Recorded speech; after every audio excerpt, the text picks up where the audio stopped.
The trial that is being watched around the world, the murder trial of former police officer Derek Chauvin, got underway today. George Floyd's death touched off nationwide protests and a reckoning over racism and policing in America. Lawyers for the prosecution and the defense began to lay out their cases. Yamiche Alcindor has the story and a warning. Because cell phone video was part of today's arguments, this report does contain graphic video and images of what happened to Mr. Floyd. 929. The three most important numbers in the case, 9 minutes and 29 seconds. This morning, that was Minnesota prosecutor Jerry Blackwell's main message. That, he said, was how long Derek Chauvin kneeled on the neck of George Floyd. In today's opening statements, Blackwell tried to paint a picture of excessive force by the former Minneapolis police officer. He showed nearly the entire length of the now infamous bystander cell phone video of the incident last May. He's not even resisting arrest right now. Mr. Derek Chauvin betrayed this badge when he used excessive and unreasonable force upon the body of Mr. George Floyd, that he put his knees upon his neck and his back, grinding and crushing him until the very breath, no, ladies and gentlemen, until the very life were squeezed out of him. You can believe your eyes that it's a homicide, it's murder. The evidence is far greater than 9 minutes and 29 seconds. Meanwhile, Chauvin's defense attorney, Eric Nelson, focused much of his opening statement on what he believes caused Floyd's death. The evidence will show that Mr. Floyd died of a cardiac arrhythmia that occurred as a result of hypertension, his coronary disease, the ingestion of methamphetamine and fentanyl, and the adrenaline flowing through his body, all of which acted to further compromise an already compromised heart. Nelson also laid blame on the crowd of people who gathered around Chauvin and his fellow officers, and who pleaded with Chauvin to remove his knee from Floyd's neck. Nelson said the concerned onlookers were a, quote, threat that diverted the officers' attention away from providing adequate care to Floyd. Derek Chauvin did exactly what he had been trained to do over the course of his 19-year career. The use of force is not attractive, but it is a necessary component of policing. The trial and the intense focus it's brought back to Minneapolis is expected to last about a month.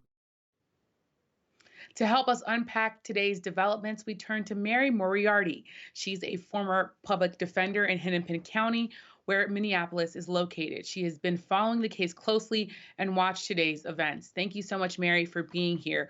What was the goal of the prosecution today, and how did playing that video of George Floyd pleading, saying that he could not breathe, how did that underscore their goal? It was interesting the way they chose to start out their opening, because they started out talking about public servants, police officers being public servants. And they had a picture of a Minneapolis Police Department badge, and it said, "To protect and serve." And then they talked about this mantra that the Minneapolis Police Department has. And I wrote it down. It was, "In your custody is in your care." And I thought that should be the theme, one of the themes that they talk about. So in talking about the mantra, the logo, everything that police officers are supposed to do, that was such a juxtaposition to the video. And so when I was watching the video, I couldn't help but thinking about all the things that Minneapolis Police Department is supposed to do. And so I think that they were pretty successful talking about use of force. They also said that Chief of Police Arredondo is going to testify that this was excessive use of force. It was not what Derek Chauvin was trained to do. So I think they did a nice job of laying out their argument about what the evidence will look like. And they also had, they used visuals quite well. They had a picture of about 8 medical experts that they're going to call. And so they used visuals in a way that I think were probably very helpful to the jury. And what about the defense? What do you make of their approach as they try to create reasonable doubt here? I was expecting something a little different from the defense, because when you hear and you see compelling evidence, the way the state laid it out, you've got to come back really hard. You've got to tell the jury what you've got. It isn't hide the ball here. It's we have a story too. This is what it's about. Let me tell you that. And they did start out talking about reasonable doubt quite a bit. But the problem with that is the jurors haven't heard any reasonable doubt. They don't really know what the defense story is.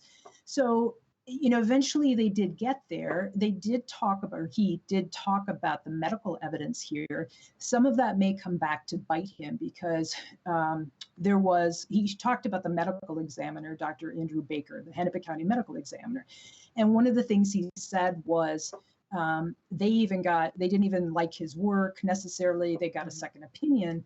The Department of Justice asked the medical examiner of the Army to take a look at Dr. Baker's findings, and they agreed with all of it. So there were some things that were taken out of context that I think may be damaging to the defense. But they did get across their theory that George Floyd died of an accidental overdose. Whether they can actually cast reasonable doubt in the minds of the jurors remains to be seen. Questions there, opening statements. We also heard, of course, from witnesses today. As someone who has tried murder cases, what stuck out to you? Well, the first witness they had was the 911 dispatcher. And what stuck out to me is she was dispatching the call. She was dispatching other calls too, but there was a TV on the wall, which was recording. It was a camera that was actually recording what happened out there.